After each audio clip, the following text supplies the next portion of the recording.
एक मैं बुज़दिल की आपको मिसाल बताता हूँ कि बुज़दिल ने जब भी कोई कार्रवाई करनी होती है वो हमेशा अंधेरे का फ़ायदा उठाते हैं और 7 मई को कुछ इंडिया की तरफ से भी ऐसा ही किया गया था। पास मस्जिद कोटली में है, बिलाल मस्जिद मुज़फ़्फ़राबाद। हकीकत ये है कि ना तो पाकिस्तान के एयरक्राफ़्ट इंडिया की हदूद में दाखिल हुए और ना तो इंडिया के एयरक्राफ़्ट पाकिस्तान की हदूद में दाखिल हुए। बीइंग अ एजुकेटेड पर्सन, हम दोनों कौमों को ये बात एक समझनी चाहिए कि ये एक सिर्फ पॉलिटिकल गेम है। जंग से कोई मुल्क नहीं जीतेगा। ना तो पाकिस्तान कुछ उखाड़ सकता है इंडिया का, ना तो इंडिया कुछ उखाड़ सकता है पाकिस्तान का। तो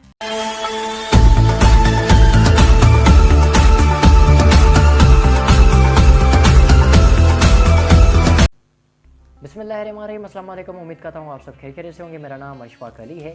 एक मैं बुज़दिल की आपको मिसाल बताता हूँ कि बुज़दिल ने जब भी कोई कार्रवाई करनी होती है वो हमेशा अंधेरे का फ़ायदा उठाते हैं और 7 मई को कुछ इंडिया की तरफ से भी ऐसा ही किया गया था, जहाँ पर इंडिया की तरफ से पाकिस्तान के ऊपर 26 रॉकेट फायर किए गए।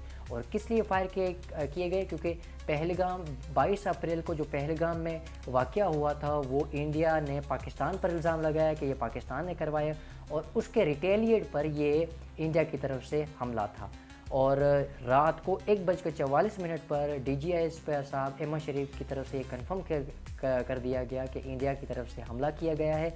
और ये हमला कितनी जगह पर हुआ, कौन कौन सी चीज़ें इसमें डैमेज हुई, कितने लोग इसमें शहीद हुए और इंडिया ने किन किन चीज़ों पर टारगेट किया गया। कोशिश करूंगा मैं इसमें रियलिटी की बात करूं, जो इंटरनेशनल सोर्स है उसकी बात करूं, क्योंकि पाकिस्तान का अपना पॉइंट ऑफ व्यू है, इंडिया का अपना पॉइंट ऑफ व्यू। दोनों ममालिक, दोनों रियासतें अपना अपना पॉइंट ऑफ व्यू देंगी, लेकिन मैं कोशिश करूंगा कि जो इंटरनेशनल सोर्सेज है, जो मेजर सोर्सेज है, वो आपके सामने रखूं। और सबसे पहले को इंडिया ने 26 रॉकेट फायर किए थे और ये स्पेशली जो टारगेट हुए थे वो साउथ पंजाब की साइड और आज़ाद कश्मीर की साइड हुए थे, जहाँ पर 6 लोकेशन पर इंडिया ने टारगेट किए, जिसमें कोटली, मुज़फ़्फ़राबाद, बावलपुर, आपके सेक्टर की साइड कुछ छोटे मोटे इलाके हैं, अहमदपुर, शकरिया, मुराद के, जो कि बिल्कुल ये इलाका वहाँ लाहौर के करीब है। जो ये 6 जगह थी जहाँ पर इंडिया ने इनिशियली हमला किया। अभी तक हालात ख़राब हैं क्योंकि आज 8 तारीख है और अभी तक एक मतलब इंडिया की तरफ से, पाकिस्तान की तरफ से एक दूसरे की तरफ से रॉकेट फायर किए जा रहे हैं। आज भी 8 मई हैं और इंडिया की तरफ से तकरीबन कोई 15 से ज़्यादा ड्रोन हमले किए गए पाकिस्तान पर, जहाँ पर रावलपिंडी स्टेडियम पर भी हमला किया गया। और IPL में भी मैच एक कैंसिल हुआ, PSL में भी एक मैच रीशेड्यूल हुआ। तो ये सारी सूरत हाल हैं और स्पेशली इंडिया ने यहाँ पर टारगेट किए, इंडिया ने पूरा एक प्लान बनाया होता कि किन किन चीज़ों पर हमें टारगेट करना है। इंडिया ने स्पेशली यहाँ पर जो मसाजिद हैं उन पर टारगेट किया। जो मेजर मस्जिद है वो मैं आपको बता देता हूँ कि अब्बास मस्जिद कोटली में है, बिलाल मस्जिद मुज़फ़्फ़राबाद, मुरीद के में उमर कुला एक मस्जिद है, बावलपुर में मौलाना मसूद मस्जिद। तो ये 4 मेजर मस्जिद है जहाँ पर इंडिया ने टारगेट किया और इन मस्जिदों को शहीद किया।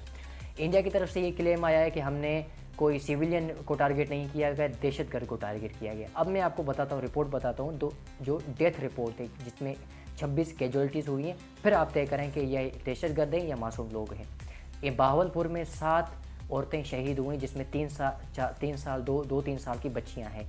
और कोटली की साइड जहाँ पर 16 साल की एक जवान लड़की उसकी डेथ हुई और एक नन्ना मुन्ना बच्चा जिसकी उम्र 6 साल थी, उसकी पिक्चर भी अभी वो सोशल मीडिया पर वायरल हो रही है, आप देख सकते हैं कि उसको भी शहीद किया गया। और ओवरऑल इसमें सिक्योरिटी फोर्सेस के एहलकार भी है, कुछ मर्द हजरात भी है, ऑलमोस्ट टोटली इंक्लूडिंग ओवरऑल 26 लोगों की इसमें कैजुअलिटीज़ हुई है।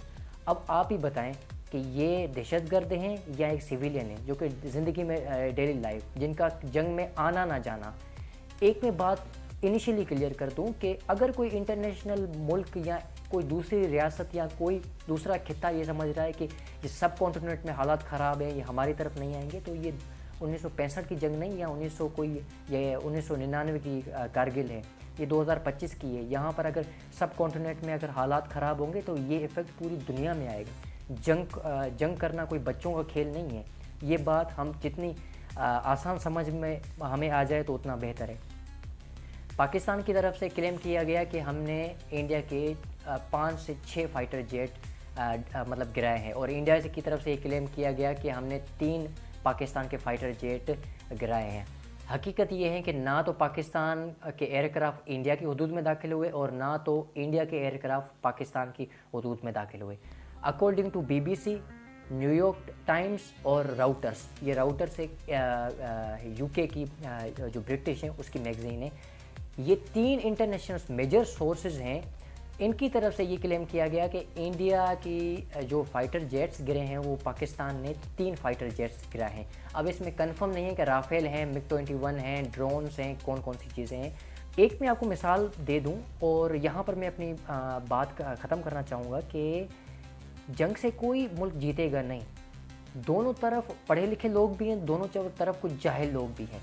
ये हम दोनों कौमों को समझना चाहिए। ये एक पब्लिक सर्विस में मैसेज दे रहा हूँ, बीइंग एजुकेटेड पर्सन, हम दोनों कौमों को ये बात एक समझनी चाहिए कि ये एक सिर्फ पॉलिटिकल गेम है। जंग से कोई मुल्क नहीं जीतेगा। ना तो पाकिस्तान कुछ उखाड़ सकता है इंडिया का, ना तो इंडिया कुछ उखाड़ सकता है पाकिस्तान का। दोनों न्यूक्लियर स्टेट हैं, दोनों के पास एटम बम मौजूद है और भी हथियार है, सारा कुछ है। अगर आपने बीट करना, अगर आपने जंग करना है ना, मैं आपको मिसाल देता हूँ, जंग करें आप, जंग करें आईटी में जंग करें, टेक्नोलॉजी में जंग करें, कौन अपने मुल्क को कितना बेहतर बना सकता है उसमें जंग करें। उसमें एक दूसरे के खिलाफ जंग करें ना, कि कौन अपने मुल्क को ज़्यादा बेहतर कर सकता है। इसमें आपको ये आता नहीं है, इसमें कोई बात करने के लिए तैयार नहीं है। जंग से कोई मुल्क नहीं जीतेगा, जंग से सिर्फ एक ही होगा कि बर्बादी, और कुछ नहीं। और ये भी बात मैं क्लियर कर दूं, ये जो मैं बातें बता रहा हूँ इससे ये नहीं है कि हम डर गए हैं बीइंग अ पाकिस्तानी, है कि या अल्लाह हमें जंग की जो है नज़ाकत उसमें ना डालें। लेकिन जंग अगर मुसल्लत की जाए ना तो फिर ये कौम पीछे नहीं हटती।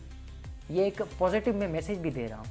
तो ये एक इंडिया की आवाम को, उनको भी समझना चाहिए, पाकिस्तान की तरफ से भी समझना चाहिए कि ये पॉलिटिकल गेम है एक, जो सिर्फ एक सीट की वजह से, जहाँ पर सियासतदान कुछ जो हाई प्रोफाइल लोग हैं वो एक गेम को चक्कर चला रहे हैं और कुछ नहीं है।